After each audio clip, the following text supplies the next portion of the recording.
시작하도록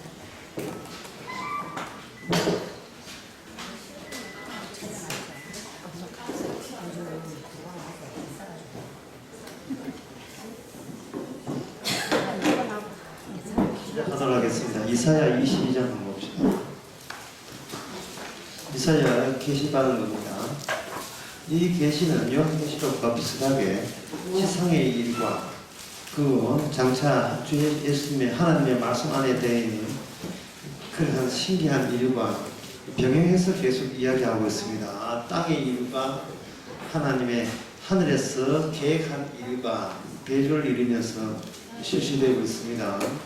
그 중에 22장은 뭐냐? 땅에서 일어나는 일에 대해서 언급하고 있습니다. 그럼 땅에서 일어나는 일의 언급은 어떤 무엇을 보여주냐 하면은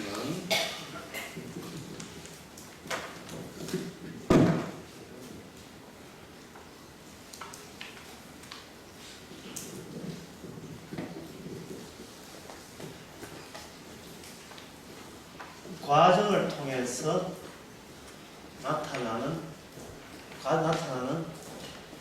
주님의 일, 이렇게 과정. 과정이라는 것은 A라는 그 일에서 B라는 걸로 나갈 때 이게 과정이죠. 과정. 지상에서 어떤 변화를 제공하고 이 변화 속에서 하나님의 일이 변화를 통해서 나타나도록 하는 겁니다. 그런데 이 변화라는 것은 이렇게 지상에서 수평으로 되어 있지만 이 변화를 바로 세워버리면 이건 뭐가 되는 거예요? 수직이 되는 겁니다. 이 말은 장차 하나님의 그 약속한 그 처녀의 아기를 낳고 한 그 아들을 낳을 그 약속이 지상에 내려올 때는 이게 수직이 되잖아요. 그 수직이 담겨 있는 내용을 미리 지상에서 수평으로 펴버리면 이런 과정 또는 변화를 속에서 발견할 수 있는 주의 일과 수직이 하나의 같은 내용으로 되어 있습니다. 그러면 그 이사야 22장에 보면 이것은 무슨 내용이냐 하면 나중에 예루살렘이 파괴하고 난 뒤에 거기에 이 15절에 봅시다.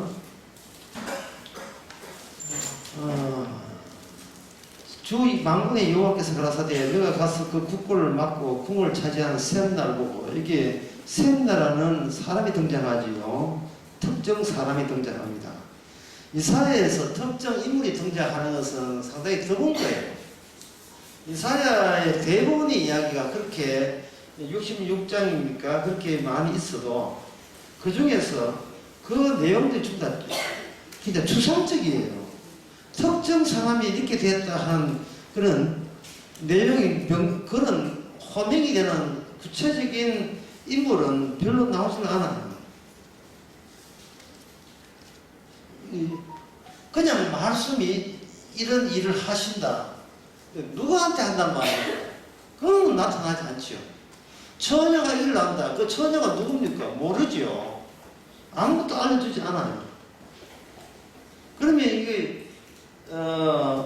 이 추기에 대해서, 이 변화의 추기에 대해서 이사야 그 당시 사람이나 오늘날 사람들이 하나님이 일을 하실 때에 분명히 어떤 일이 일어날 것이고 그 일은 구체적 인물에게 나타날 건데 그 사람이 하나님 일과 이렇게 연결시켜 볼 때 맞아, 저 사람 맞아 라고 단정 지을 수 있던 어떤 힌트 같은 것이 제공되게 되면 저분이 말하는 메시아라고 우리가 딱 붙잡을 수가 있는데 이 구체적 인물은 거의 등장하지 않습니다. 처녀가 잉태한다 아들을 낳는다 하는 것은 사실은 이거는 우리의 입장에서 땅에 사는 입장에서는 이거는 신화적 존재예요. 사람 가치가 아닌 거예요. 무슨 사람이 처녀에서 애기로 태어납니까? 부부 관계에서 태어나야지. 남자도 없이 여자 몸에서 태어난다면 그거는 보통 사람하고 아니죠. 신화적 존재가 되는 겁니다. 그럼 신화적 존재는 사람 같지 않는 거죠. 사람 같지 않다. 그럼 변화는 뭐냐? 사람에서 사람이라고 여기는 데서 사람 같지 않은 사람의 그 과정을 어떤 식으로 사람들이 사는 세상에 사람 같지도 않은 이 그냥 신화적 존재, 신적인 존재가 나오는 그 변화 과정을 우리가 미리 알게 되면 저분이 메시아라고 딱 집을 수가 있는데 그 과정을 지상에서 어떻게 보일 수가 없을까? 예, 그것은 바로 이사야 22장에서 그 내용이 나오고요. 또 나중에 어디 나오냐 하면 이거는 22장에서 두 사람 나오거든요. 이걸 한 사람으로 축소해서 나온 사람이 있습니다. 네, 그것이 바로 이사야 36장에 나오는 바로 히스기야라는 왕이에요. 히스기야 왕은 단독 이제 주인공도 히스기야고 연출도 히스기야고 히스기야가 혼자서 모노드라마 찍고 있는 겁니다. 그런데 이사야 22장에는 그는 두 사람이 찍고 있는 거예요. 첫 번째 나오는 사람이 어떤 사람이냐 하면은 22장에서 방금 이름이 뭐가 됐죠? 셋나가죠. 두 번째 사람이 등장합니다. 두 번째 사람이 20절에 보면 내가 힐기의 아들 엘리아김입니다. 결론부터 맞아 둘 다 망합니다. 둘 다 망해요. 근데 동시에 망하지 않습니다. 어떤 과정을 보여주고 망합니다. 셋나부터 먼저 망하고 두 번째 엘리아김 망합니다. 셋나가 이 사람은 뭐냐 하면 자기 묘실, 자기를 위해서 처수를 쪼아내는 거고 그러니까 다윗성이 망했음에도 불구하고 거기에서 자기 이권, 자기 묘소나 이렇게 파고 그런 식으로 자기를 위해서 국고를 맡아고 국고를 가지고 개인적인 그는 이익을 취하는데 거기다 사용했어요. 그래서 17절에 보면 나 여호와가 너를 단단히 결속하고 장사같이 맹렬 떠지면서 정력이 너를 맡아 공같이 사가지고 황막한 지게에 내가 던져버릴 것이다. 망했지요. 첫 번째, 네가 이 땅의 의미도 모르면서 개인적인 이득을 취했으니까 너는 죽어야 돼. 그러면 그 19절에 보면 너를 관지에서 쫓아내면 너의 지위를 낮추고 그날에 내가 힐기의 아들 내 종 엘리야를 두었다. 멸망한 그 예루살렘에서 두 번째 인물이 등장합니다. 종 엘리야김. 그 엘리야김에게 뭐냐? 그의 옷을 입히고 옷을 입혔다는 것은 죄를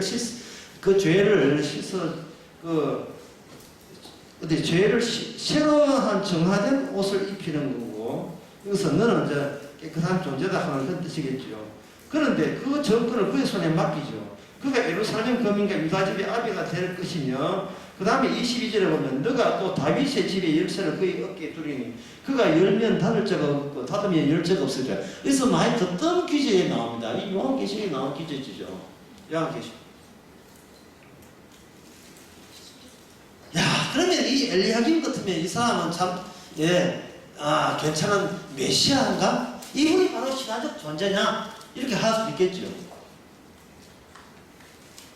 첫 번째가 뭐냐 하면 첫 번째가 여기에 나왔던 그 국고를 맡은 사람 셈나에서 그 다음에 엘리아김이죠. 엘리아김 힐기 아들 엘리아김까지 하면서 새로 추가된 하나님의 계시가 주어집니다. 너한테 모든 걸 막 이름했으니까 네가 문을 다윗 열쇠를 내게 어깨 주리니 그가 열면 닫을 자가 없겠고 닫으면 열 자가 없다. 정권을 너희한테 주겠다 했습니다. 근데 중요한 건 둘 다 지상에 있는 신화적 존재가 아니고 그냥 그 당시 멸망해야 될 유다 백성 중에 속한 사람이에요. 같은 인간인데 새로운 임무 부여받으면 괜찮게 될 수도 있지 않겠느냐고 너희들 유다가 그렇게 생각했는데 과연 그럴까? 하고 주님께서 지금 시범조를 보여주는 거예요. 막주가 임무를 맡았을 때에 그 23절에는 못이 단단히 박힘같이 그를 경복케 하리니 그가 아비 집의 영광의 보호자가 될 것이라. 이때까지만 해도 일 잘 풀리네. 앞으로 이 유다 나라에 희망이 있다. 그런데 25절 보세요. 만군의 여호와께서 가라사대 그날에 단단히 박혔던 못이 그게 어떻게 됩니까? 사거리니 그 못이 부러져 떨어짐으로 전체적으로 그 위에 걸린 물건들이 파쇄되리라 와장창 다 내려앉는 거예요. 이게 뭐냐 하면은 이 땅의 자체에 어떤 인물, 어떤 막중한 사명 괜찮다고 보장을 해도 땅 자체의 속성으로 인하여 여기 이 땅에 속한 모든 인간들은 다 이게 다 멸망하고 무너질 수밖에 없다는 겁니다. 그런데 이건 뭘 의미하냐면은 나중에 하나님의 약속에서 임마누엘 약속에서 오실 그 메시아는 그냥 달랑 메시아만 오는 것이 아니고 이런 엘리야 같이 그러한 실수를 범하지 않으려면 여기에 어떤 작용도 추가되어야 되냐 하면은 이 신화적 인물이 내려오면서 거기에 무엇을 몰고 오느냐, 새로운 신적 환경도 같이 몰고 와야 되는 거예요. 그 신적 환경을 몰고 오는 거기에 필요한 모든 개념들은 어디서 나오냐? 바로 남은 이미지. 이사야 11장 한번 볼까요? 이사야 11장. 이사야 11장도 나오고 이사야 65장도 나오는 것 같던데요. 11장 6절에 보게 되면 그때 이리가 어린 양과 함께 거하며 포금이 어린 염소와 함께 누우며 송아지와 어린 사자와 살찐 짐승과 함께 있어 어린 아이에게 끌리며 암소와 곰이 함께 먹으며 그들의 신기와 함께 엎드리며 사자가 소처럼 풀을 먹을 것이며 젖먹는 아이가 독사의 구멍에서 장난하며 젖된 아이가 독사의 굴에 손을 넣을 것이라. 나의 거룩한 산 모든 곳에서 해안도 없고 상한도 없을 것이니 이런 물이 바다를 덮은 같이 여호와를 아는 지식이 세상에 충만할 것이다 라고 했는데 이게 뭐냐 하면 새로운 환경을 이세의 줄기에서 한 삭이 나타나면 인물만 나타나고 환경은 지상의 것을 사용하는 것이 아니고 새 하늘과 새 땅이 마련되게 되면 그 인물에 부합되는 새로운 그 나무니 그와 함께 동시에 창조된다는 겁니다. 여기서 창조될 때 여기에 동원되는 모든 이미지에 동원된 그 개념들은 이 지상에서 이 땅에서 괜찮다는 그러한 상황 그것을 전부 다 차용해서 이렇게 그 무대를 아름답게 장식한 겁니다. 따라서 이 무대에 장식된 것이 땅의 개념을 가지고 하늘을 묘사하니까 그것을 뭐냐면 신화적 이미지라고 이야기할 수 있습니다. 이사야 65장 거기 보게 되면 이리와 65장 마지막에 25절에 보면 이리와 어린 양이 함께 먹을 것이며 사자가 소처럼 먹을 것이며 사자가 소처럼 집을 먹으면 그 사자가 아니고 소겠지. 이리와 어린 양이 함께 하는 거. 이게 왜 자꾸 함께 한다 이렇게 왜 그렇게 하느냐 하면은 이게 무엇을 묘사하기 위해서 그렇게 하느냐 하면 바로 안식일을 이사야에서 안식일 개념을 끄집어내요. 안식일을 끄집어내서 안식일을 끄집어낼 때 안식일의 마지막 최종 목표가 어디겠습니까? 안식일이니까 마지막에 뭐가 되겠어요? 안식일 말 자체에 있잖아요. 안식일을 한다는 것은 최종에 뭐가 있다? 안식하는 거죠. 안식한다는 것은 쉰다는 겁니다. 쉬는 거죠. 쉰다는 것은 모든 투쟁과 갈등 이런 것이 해소가 된 상태죠. 그러면 그걸 뭐로 표현했습니까? 사자하고 토끼하고 싸우고 그런 이야기를 할 수밖에 그렇게 묘사할 수밖에 없습니다. 이사야 50장에 보면 바로 안식일을 지키라 해서 안식의 상태를 나는 그걸 못하게 했다 이 말이죠. 그러면 창세기 1장에서 안식일에 창세기 1장 1절에 나오는 거 아니죠. 안식일은 언제 등장하느냐면 창세기 2장에 보면 모든 창조가 마감될 때 그때 안식이 나오죠. 그때 그 당시의 상태에서 그 피조 세계에서 자연 세계에서 다투고 믿고 묻고 뜯고 하는 그런 것들이 있겠느냐 하는 겁니다. 그 하나님의 그 창조에 대해서 그때 하나님께서 흡족해 하는 거야. 야, 내가 이만하면 참 나도 내가 생각해서 잘 만들었다. 흡족해 하는 그 요소가 안식일의 완성을 통해서 새롭게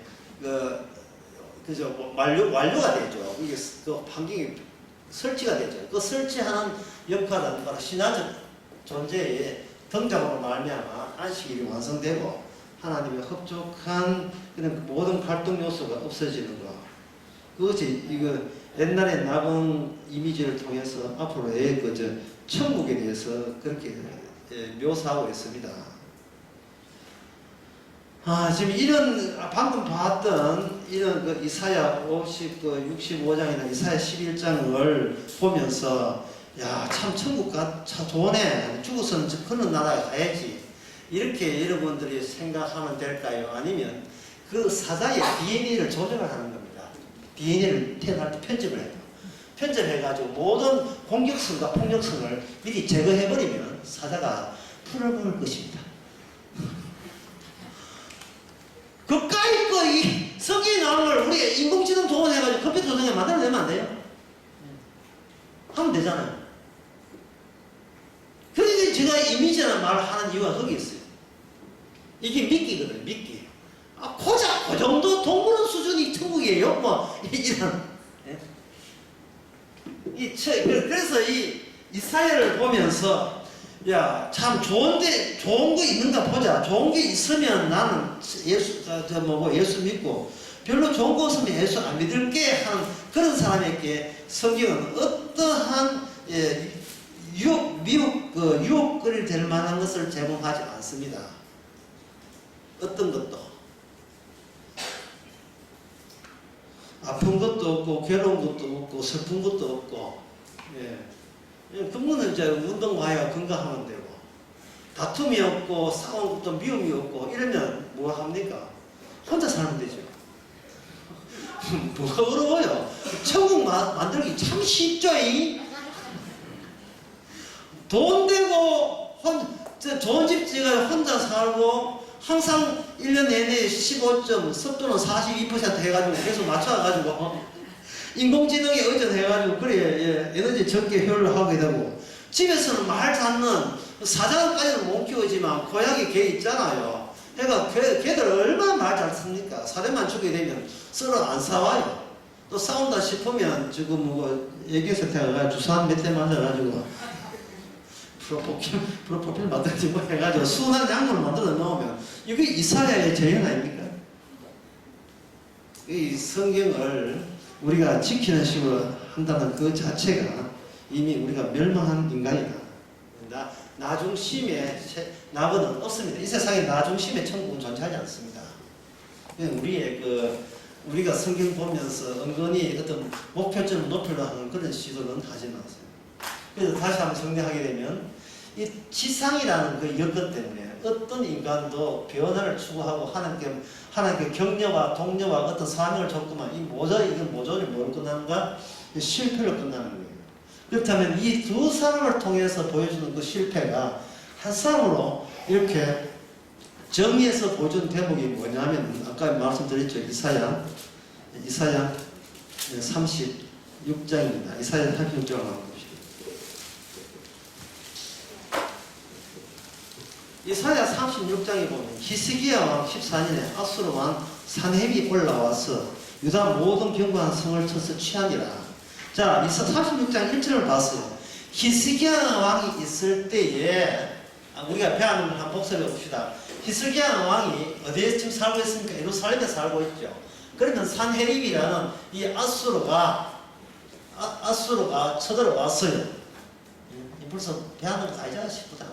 유다 나라는 그 당시에는 이미 망했기 때문에 이스라엘이 망하고 유다 나라를 유다 나라의 검령이라고 했죠. 거푸집이라고 했죠. 거푸집을 역할을 하는 게 뭐라 했습니까? 여기서 어떤 형태를 만들기 위해서 몰딩이라고 이야기하는 거로 형태를 만들기 위해서 여기에 아수르가 동원되는 겁니다. 아수르가 이 별명이 뭐냐? 몽둥이에요. 몽둥이의 역할은 간지러운데 끌어준다 뭐 그런 역할이에요. 팬다. 팬다. 몽둥이는 패기 위해서 몽둥이가 있는 거예요. 하나님께서 타자같이 패는 겁니다. 패는 역할을 해야 유다가 유다 이 민족이 하나님의 언약이 갖고 있는 속성을 저렇게 접할 수가 있는 거예요. 하나님께서 이 몽둥이를 가지고 찾아올 때 유다가 왜 제대로 된 하나님 나라가 아니냐 하면은 이 아수르와 인간 히스기야가 직접 나서서 행위했다는 이 발상 자체가 비신앙적이에요. 지금 예루살렘에는 지금 뭐가 있습니까? 아직 성전이 불타기 전이죠. 그럼 성전이 있다면 성전은 누가 세웠냐 하면은 성전은 솔로몬이 다윗에게 약속한 것을 다윗이 기획한 것을 솔로몬이 그냥 그저 하청업사처럼 다 시킨 대로 했을 뿐이죠. 성전 시킨 재료까지 전부 다 마련해줬으니까 그 시킨 대로만 움직이면 되는 겁니다. 이게 솔로몬의 성전 짓고 난 뒤에 자기 공도를 하지 않고 누구 공도 돌립니까? 아버지 다윗 공도 돌리는 것이 당연하죠. 왜냐하면 성전의 약속은 다윗에게 준 약속이기 때문에. 그러면 다윗에게 뭘 약속했나? 성전을 약속했거든. 성전은 뭐냐? 하나님과 인간이 함께 있는 것. 함께 있으면 임마누엘이죠. 함께 있는 걸 성전했다는 거죠. 근데 이 성전은 다윗은 이것을 뭐라고 했냐 하면 이걸 부동산, 건축물로 생각했어요. 부동산 건축물. 여기서 다윗은 하나님을 영원히 모실 부동산 건축물을 짓겠습니다 라고 했어요. 이 다윗은 뭐냐면 우리가 이 땅을 소지하고 이 땅을 접수하겠습니다라는 취지에서 그렇게 한 거예요. 성전만 꽂아 놓으면 이 땅도 성전이라는 이유 때문에 이 땅이 영원히 우리 것이 될 것이라 생각하는 겁니다. 그러나 하나님께서는 아니야. 그게 아니라 성전은 뭐냐면 혈통이야. 무슨 혈통이냐? 다윗의 아들이 성전된다는 겁니다. 다윗의 아들이 성전돼요. 누가 로마서 1장 한번 찾아보세요. 로마서 1장. 거기에 복음이 나오는데 이 교회에서는 우리들이 또 자부하게 복음에 대해서는 우리 한 복음 다 안다고 자부하잖아요. 그러면 그것은 이제 묻으시죠. 복음이 무엇입니까? 복음이 무엇입니까? 이렇게 하면 갑자기 답변이 붕해질 수가 있어요. 로마서 1장 2절에 보면 이 복음은 1절에 보면 복음을 위해서 이 사도 바울이 택정을 받았는데 이 복음은 서서히 나오죠. 주어가 이 복음은 하나님의 선지자로 말미암아 그 아들에 대해서 미리 약속하신 것이다. 그래 복음이라는 것은 어디에 담긴다? 하늘에서 신화적 존재 내려오는 하나님의 약속된 아들 속에 복음이 있다 이거예요. 그러면 이 지상에는 복음이 있다 없다? 그분이 오시기 전에는 나타나기 전에는 태어나기 전에는 이 땅에는 복음이 있습니까 없습니까? 복음이 없는 거예요. 그러면 이 지상의 혈통은 무능한 혈통인데요. 아까도 셈나와 엘리야금 이야기했죠. 무능하게요. 하나님의 말씀과 약속을 받을 그릇이 못 되는 겁니다. 둘 다 못 걸어봤자 못 사가지고 다시 무너지게 돼 있어요. 그러면 이게 뭐냐? 그러면 이 아들로 말하면 육신으로서는 어디에 갔다? 다윗의 혈통이죠. 그게 바로 성전이라는 겁니다. 하나님께서 다윗에게 약속한 것은 내 아들이 성전이 되고 그 아들을 통해서 하나님은 내가 너희들과 같이 만나리라 이렇게 되어 있어요.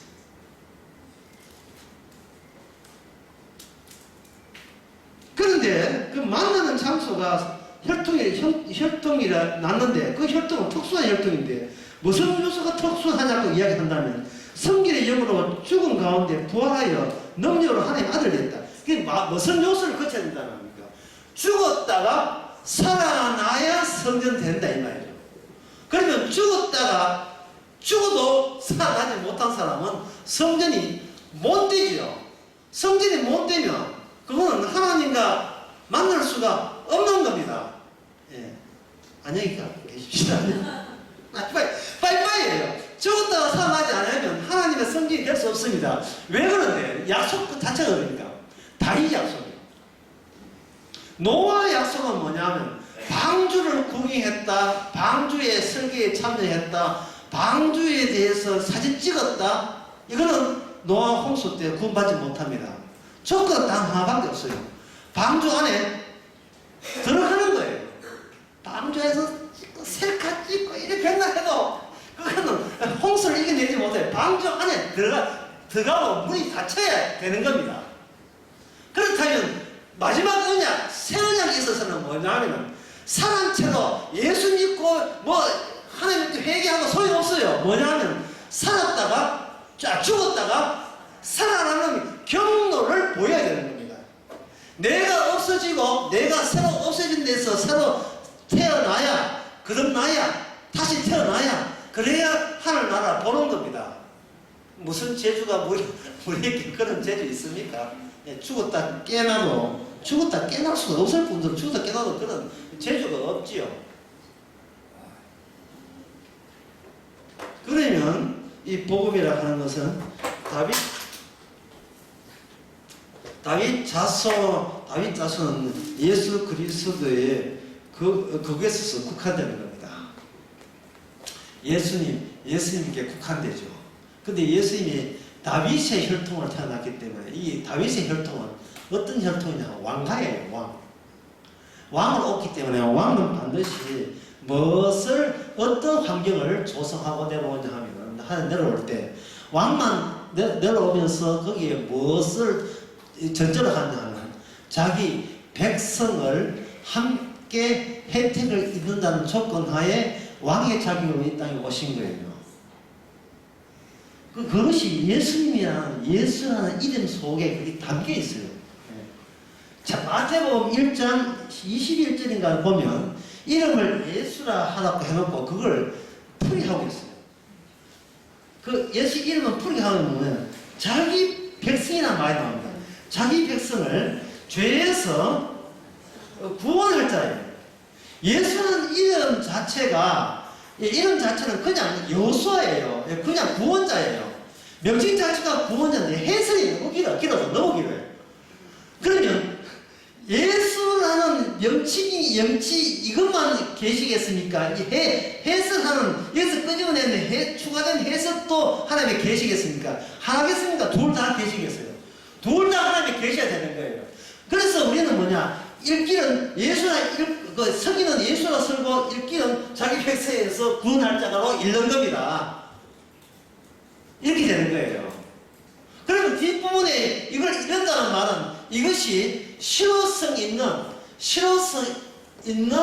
주님의 활동 내용이에요.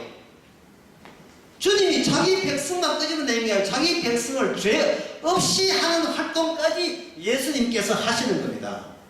만약에 그냥 예수님은 몸으로 오게 되면 그냥 물장에 왔다가 한번 구경하고 돌아가면 끝나는 거예요. 그러나 자기 백성을 죄에서 가려면 주께서 친히 죄 속에 들어가야 됩니다. 주님이 죄 속에 들어가버리면 예수님 몸은 뭐가 되냐면 죄 있는 육신이 돼요. 로마서 8장 4절. 죄 있는 육신의 모형으로 와가지고 죄 있는 육신이기 때문에 이 육신은 죄로 인하여 어떻게 됩니까? 죽어야 되겠죠. 과정입니다. 과정. 아까 제가 일부러 과정이라는 말을 강조했잖아요. 과정입니다. 죄 있는 육신의 모습으로 오시는 거예요. 그러면 죄 있는 육신의 모습, 그 죄 있는 육신의 모습 자체가 예수님이 아버지하고 이미 사전에 협의한 의제, 해당한 의제의 언약 내용이라는 말이죠. 언약 내용대로 죄 있는 육신이 된다면 우리가 아는 죄는 죄가 아니고 우리가 이 죄 있는 육신의 모습에 참여될 때에만 여기서 뭐가 나오냐 하면은 우리에게 부활의 혜택이 주어지는 겁니다. 부활의 혜택. 그러면 죄 있는 육신의 모습에 참여하려면 이 참여되기 위해서는 죄 있는 부활하신 예수의 몸이 죄 있는 육신의 몸에 자기의 전에 있던 과정을 반복하기 위해서 부활과 십자가라는 그 관계성을 성령을 통해서 우리에게 주어버리면 우리는 우리의 죄로 인하여 죽는 것이 아니고 주님이 죽게 된 그 죄로 인하여 우리가 그 죽음에 참여하는 바가 되어요. 뭐가 자꾸 떨어져가지고 중요한 막 우리가 평생 하나도 모르는 죄, 그 죄 말고 평생 우리가 안다는 죄 말고 예수님이 알고 있는 죄 속에 성령이 들어가서 참여하게 돼요. 그러면요, 그런 죄가 어떤 죄가 있느냐 하면 그 죄를 위해서 사도 바울을 통해서 숱한 명령법이 주어졌습니다. 먹는 거, 입는 걸로 족한 줄 알라. 이것은 구약에 없던 내용이에요. 그리고 네가 형제를 미워하면 무슨 죄? 살인죄. 네 오른손이 범죄하거든 다 오른눈을 빼버려라. 그러니까 지금 여러분들은 지금 이 세상 한 번도 오른눈으로 범죄한 자가 없는 척처럼 앉아있는 거예요. 그러면 우리가 지금 오른눈 뺄까요? 그렇게 오른눈 빼고 병원 가서 또 수리하고 돈 드니까 가만히 있으세요. 늙으면 오른눈 왼눈 다 죽습니다. 다 사라지죠. 왜 죽느냐? 우리가 자살해 죽는 게 아니고 가만히 있어도 주께서 성도라면 이 죽음에 이르기 위해서 죄 있는 육신을 주님의 뜻에 의해서 언약에 의해서 죽게 하시는 겁니다. 죽는 게 두 가지거든요. 내가 알아서 내가 늙어 죽는 거 하고 주님이 주시는 주님만 체험했던 그 죄에 참여해서 죽는 죽음. 이게 성도의 죽음 아닙니까? 성도가 이미 살아있을 때 하나님의 언약에 속해가지고 성령에 속해서 같은 말이에요. 성령에 속해서 성령께서 뭐냐면 주님이 경험했던 그 죄에 참여시키려 말미암아 그리스도와 함께 죽은 자만이 그리스도가 함께 사는 그 노선에다가 집어넣는 거예요. 그러니까 누구처럼 자살하지 마세요. 누구처럼 자살하지 마세요. 제가 뭐 누구라고 얘기 밝히지 않았는데 김성수 목사도 내가 밝히지 않았는데 가만히 있어도 해주는데 얼마나 믿음이 없었는데 성격 급해서 미안해 죽었어요. 가만히 있어도 해줬는데 물론 이게 비의도적인 수는 있어요. 홧김에 뭐 하다 보니까 막걸리 좀 먹어보니까 동양이 없더라 이래 죽는 건 이거는 홧김에 대해서 죽는 건 하지만 계획적이고 의도적일 때는 안 돼요. 아주 치밀한 계획에 의해서 각도 맞춰가지고 이 넥타이 각도부터 한 연습을 성을 해보고 이래 한다는 것은 도대체 이 뭐냐면 못 믿겠다 똑같은 거예요. 언제까지 기다려야 되느냐? 죽게 기다리다가 사람 힘들어 죽겠는데 내가 먼저 살기 힘드니까 먼저 죽어버리자 이런 식이거든요. 살기 힘드니까 내가 괴로우니까 살기 힘드니까 죽겠다고 한다는 것은 뭐냐면 이거는 나한테 이 육신의 몸에게 어떤 이익을 제공하겠다는 자기 몸중심을 생각하는 거예요. 다시 말해서 나는 힘들어서는 안 되는 몸이고 싶어라. 왜? 나는 그만큼 우수하니까. 나는 괜찮은 존재니까. 나보다 더 죄진 놈은 멀쩡한데 왜 이렇게 착한 나에게는 이런 몸이 아프냐? 따라서 나는 이건 너무 억울하다. 이게 하나님의 행정 조치가 서류가 잘못돼서 분명히 내가 이렇게 괴롭고 아플 이유 없어. 괴로워할 이유 없어. 따지겠어. 난 욥처럼 빨리 죽어가지고 하나님 내보다 제일 많은 놈은 멀쩡한데 나는 왜 이렇게 힘듭니까? 따질 거야. 이런 식으로 나서는 것은요 지금 무엇을 무시하냐면 주님께서 우리하고 뭔가 형제한 줄 알고 있는데 주님은 우리가 헌금 대상이 아니라 아예 죄 있는 육신을 따라온 거예요. 그러니까 성령을 통해서 우리의 육체에서 떠나서 어디에 참여시키느냐? 죄 있는 육체에 들어가는 겁니다. 성령과 함께 죽고 성령과 함께 태어나는 겁니다. 성령과 함께 태어나는 겁니다. 그리고 언제 죽고 언제 태어나느냐? 거기는 언제나 말이 필요가 없어요. 왜 필요 없냐면 성령 안에서는 시간이라는 것이 의미가 없습니다. 성령 안에서.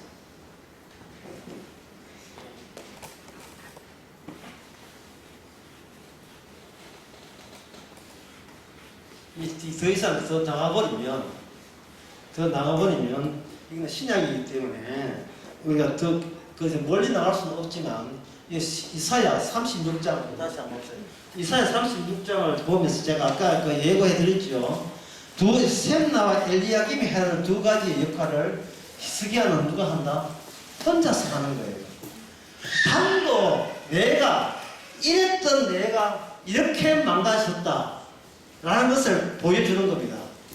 지상에서 인간과 신화적 존재의 중간 위치에 히스기야가 투입되는 거예요.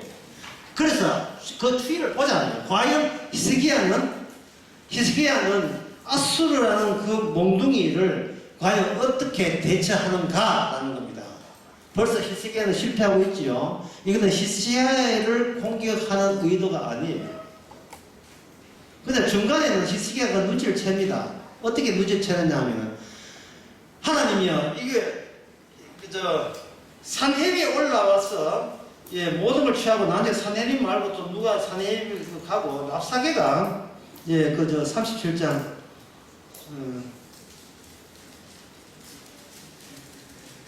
37장 보면 또 랍사게가 와가지고 또 하나님을 회방하고 뭐 하죠. 37장 랍사게가 아수르 왕이 그다음 또 돌아왔다가 다시 그걸 보고 나오고 하는데 거기에 36장 하여튼 36장 13절에 보면 이에 랍사게가 일어나서 유대 방언으로 이렇게 크게 외치죠. 자, 이렇게 할 때 이때 히스기야는 약간 눈치를 채요. 야, 이게 내가 담당할 일이 내가 담당자가 아니라는 겁니다. 그러면 담당자가 아니면 누구한테 비켜야 되죠. 살짝 자기는 공을 뒤상하게 패스하죠. 누구한테 패스합니까? 이사야 선지자에게 패스하는 거예요. 이사야 선지자.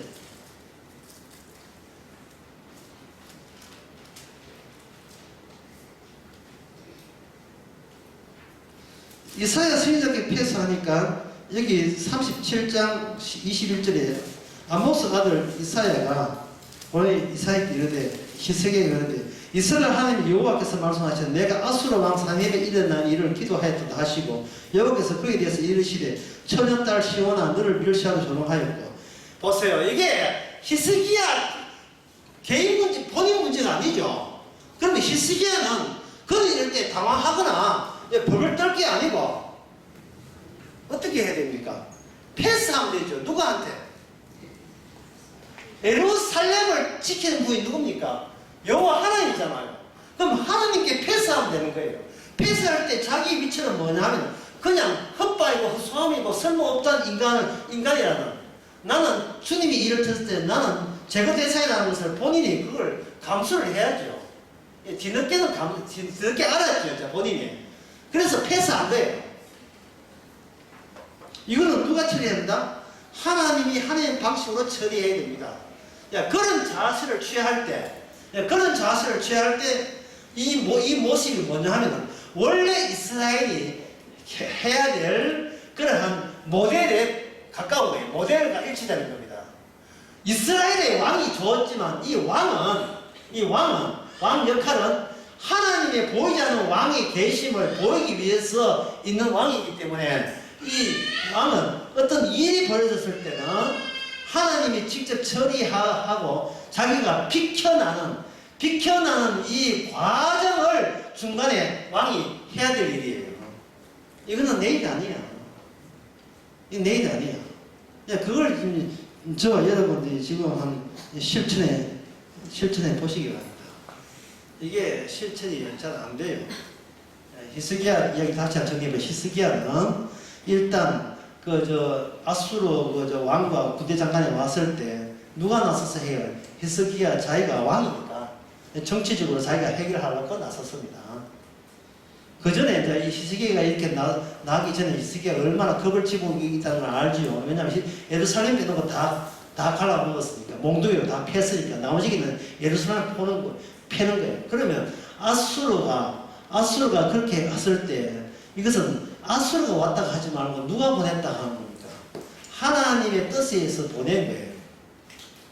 그러면 하나님의 뜻에 의해서 보냈다면 그 예루살렘의 성전은 누구 소유입니까? 하나님의 소유죠. 그러면 이건 인간들 다 빠져버리면 누구하고 누구의 일이 하나님과의 일이죠. 하나님께서는 하나님이라면 하나님의 언약에 대해서 어떻게 처리할 것인가, 그걸 보여주는 겁니다. 어떻게 처리하느냐 히스기야가 보여주죠. 나는 빠진다. 나는 비켜나간다. 그래서 예수님의 뜻은 뭐냐면 나는 내 뜻대로 마옵시고 누구 뜻대로? 예, 내 뜻을 버리는 거예요. 내 뜻 말고 아버지 뜻대로 처분에 맡기겠습니다. 이런 자세로 나오시오. 예, 이것이 바로 다윗 언약의 부합되는 일어난 일입니다. 그 과정을 보여주는 거예요. 과정을. 그러면 그 과정을 보여줬을 때에 지금 과정이 끝나고 난 뒤에 왕은 그 과정이 끝났을 때 랍사게가 물러갔고 랍사게 물러갈 때 몇 명 죽었다 했습니까? 31장 36절에 무려 18만 5천 명 죽고 났죠. 자, 여기서 그러면 여기서 이스라엘은 계속 유다 나라는 계속 지상에서 버틸 수 있느냐 하는 문제가 생기죠. 히스기야 훌륭하겠다. 괜찮은 왕이네. 그러면 이것은 하나님께서 지상에 유다 나라가 멸망되지 않는다는 그런 뜻인가? 라고 생각할 수 있겠습니다. 자, 히스기야가 이렇게 훌륭하고 되겠다면 갑자기 뭐가 소용없이 되었어요? 처녀가 아기를 놓는데 어떻게 됩니까? 이거는 시달도 없는 예언으로 끝나버리죠. 지상에서 잘하고 있는데 뭐 또 하늘에서 또 따로 뭐 특공대 투입하냐 말이죠. 지상이 잘하고 있잖아. 괜찮은 왕 히스기야가 있잖아요.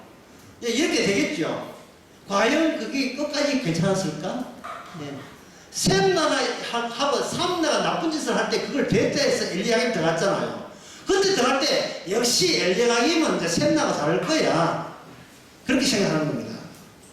사람들은 이거 성경을 했을 때 구약을 역사로 해석할 때 역사를 해석해보면 안 되는 이유를 제가 또 말씀드리겠습니다. 왜 구약을 역사로 해석하면 안 되느냐? 역사를 해버리면 그것은 그것을 무엇을 얻고자 하면 역사에서 뭐를 배우냐면 교훈을 배우는 거야. 교훈. 우리는 교훈을 배우면 안 돼요. 교훈을 배우면 그 교훈을 숙지한 교훈에 대해서 많은 이득을 얻은 나의 존재는 제거 대상이 안 됩니다. 왜? 갑자기 훌륭해져 버렸어요.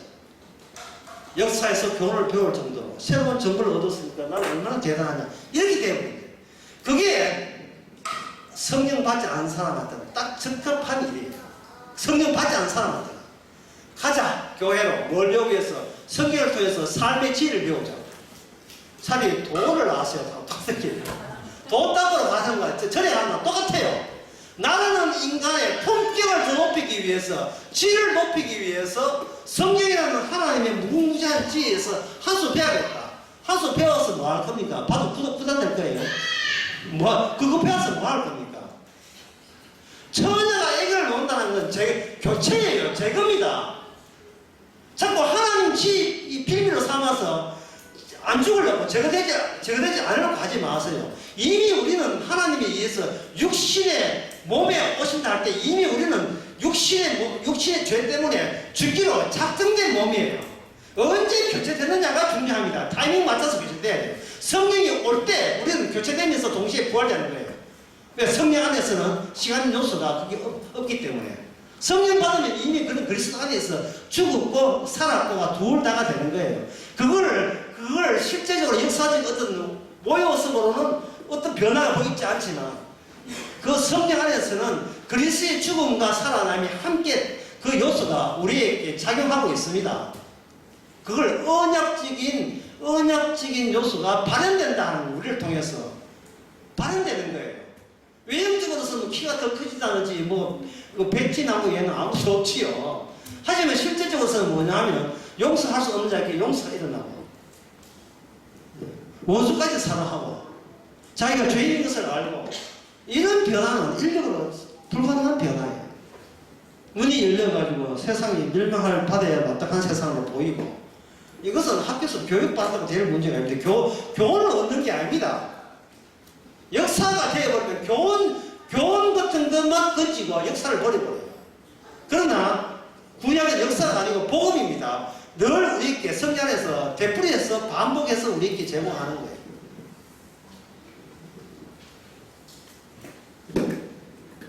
그러고 난 뒤 가고 난 뒤에 38장 봅시다. 드디어 중요한 대목을 시작했습니다.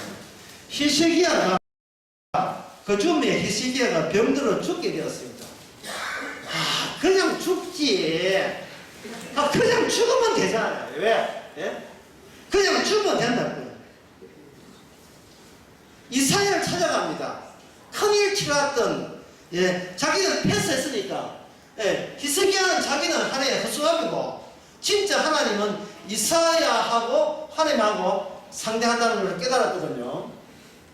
문서 선지자에서 선지자가 천상회를 맡기 때문에 연결됩니다. 왕은 그 왜 인간의 왕은 벌써 이거는 맛이 갔다는 걸 선지서에 통해서 비교하기 위해서 맛이 간 인간 왕들을 세운 거예요. 다윗의 자손이 성전이잖아요. 근데 혈통적인 다윗의 자손은 이 왕들이, 혈통적 왕들은 다 자기에게 미달되는 겁니다. 따라서 자기에게 미달되면 미달될수록 제대로 된 성전에 부합된 메시아가 오기를 선지자는 학수고대하는 겁니다. 저 인간은 아니고 저 인간은 아니고 저 인간은 아닙니다. 그러면 선지자가 이렇게 이제 아수르 군대를 보내서 너 별 없어서 하나님이 알아서 일에 처리한 거야. 한다면 그걸 무슨 말로 들어야 됩니까? 야, 하나님께서 어느 정도 살다가 죽이는구나. 이렇게 받아들여야죠. 쓸데없는 게 살아서 뭐 할 건데.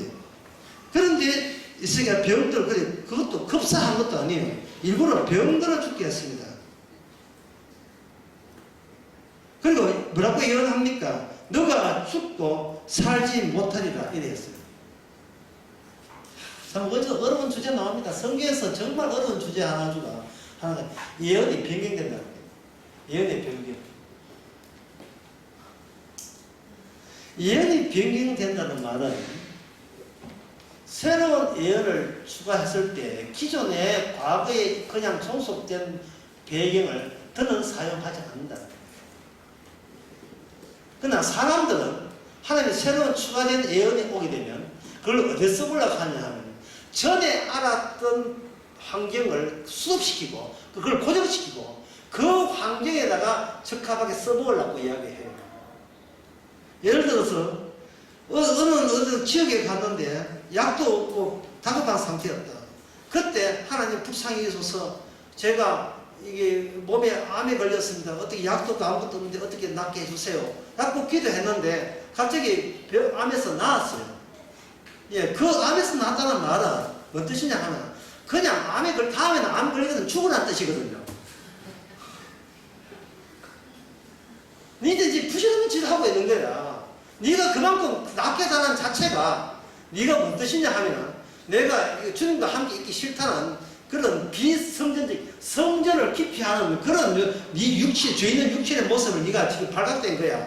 앞으로는 내가 낫게 해줄 테니 이제 낫게 해준 이것이 얼마나 내가 낫게 해달라고 요청하는 그것 자체가 정말 주님의 뜻에 어긋나는 큰 죄인 것을 세상 속에 알아갖고 병에 낫게 해줬는데 이 사람이 그 병이 낫고 난 뒤에 그 다음부터는 요거 봐라 요거 재밌다 요거 이제는 병 고치는 은사 한 발이 해볼까? 이 돈 되겠네. 해가지고 돌아다니면서 마이크 찌고 간접집회 해가지고 제가 일을 했을 때 기도해서 나왔습니다. 여러분 절망에 빠지지 하시면 암, 사기, 오기인지 모르겠다만 걱정하지 마세요. 여러분들이 믿음이 없어서 기도하고 믿으시면 주께서 전능하신 사람께서 해주죠. 미십니까 이거 하고 있다. 저쪽에서 짜고처럼 아멘 아멘 막 뭐하지 목사는 갑자기 옆에 강사 잘 불러가지고 가면서 왕고 한 장도 벌써 은혜 받았고 그럼 앞부터 시부하겠고 저쪽 집사 부자 돈 째차이 내자 이거 은혜 받았으니까 다음에 부자하고 돈만 생각해가지고 이 처자들 보고 있는 거예요. 잘한다. 강사님 좀 이게 몇 모습을 묻고 이런 식으로 생각해가지고 다음에 니 할 때 내 불러도 뭐 이런 식으로 그것만 생각하는 거예요. 째차한 교인들 헌금 좀 내라고 그것만 생각하는 거예요.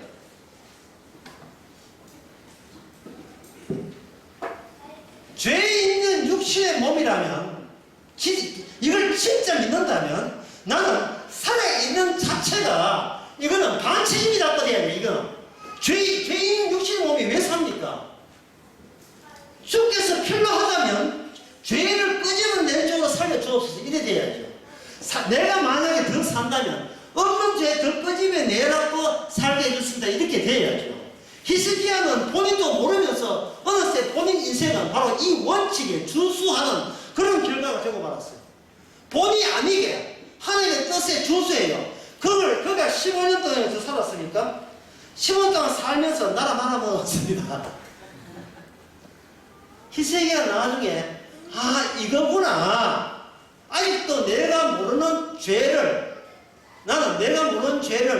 메시아가 와서 죄 있는 육신의 모습이라 할 때 내가 기껏 아는 범죄의 죄가 아니라 내가 육신이 있지만 이 육신의 죄가 자아가 이 내 몸을 미처 모르는 여분의 죄까지 주께서 언약적으로 사용한 거예요. 삶으로서 이스라엘이 왜 인간의 왕이 더 이상 필요치 않은가를 보여줍니다. 그리고 히스기야의 아들 므낫세가 본격적으로 다 말아먹습니다. 다 말아먹죠. 히스기야가 기도를 합니다. 참 이 대목은 금전 치러 일어날 때 얼마나 사먹었겠어요.